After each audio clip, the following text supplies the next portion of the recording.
هارونە ڕەشید ناوی ئەبوو جەعفەر کوڕی مەهدیە بە هارونە ڕەشید ناسراوە.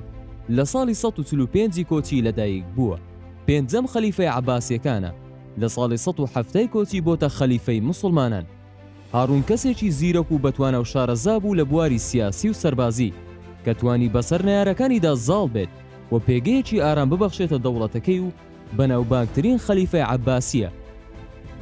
تەنانەت پاشاکانی ئەوروپا لەو کاتە دەیانویست پەیوەندی لەگەڵ ببەستن و لی نزیک ببنەوە و دیاریان بۆ دەنار وەکو پاشا شارڵمان کە پاشای فەرەنجەکان بوو.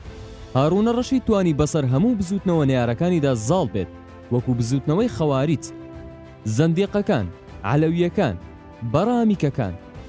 لە سەردەمی هارونە ڕەشید گرنگی زۆر درا بە زانستی وەرجێڕان و چەندەها کتێبی یۆنانیەکان وەرجێڕا بۆ سەر زمانی عەرەبی واڵسا بە دروستکردنی بەیت الحیکمە. لە سەردەمی هارونە ڕەشید موسڵمانەکان بەردەوام بوون لە جیهادکردن بەرامبەر بێزەنتینیەکان و توانیان ناوچە سنووریەکان کۆنتڕۆڵ بکەن.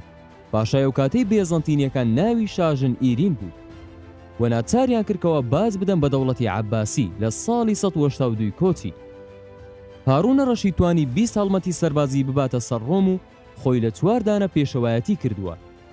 بەڵام کاتێک کە نەقفور هات بۆ سەر دەسەڵات نامەیەکی بۆ هارونە ڕەشید ناردنووسی بووی لە پاشای ڕۆمەوە بۆ پاشای عەرەب.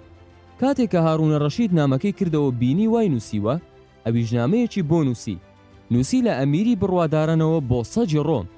دواتر هارونە ڕەشید سوپایەکی گەورەی بۆ نارد توانی بەسەریدا زاڵ بێت ملکەتی بکات بۆ دەسەڵاتەکەی. هارون لە ساڵی 193 کۆچی لە شاری تووس لە خوڕاسان کۆچی دوایی کرد.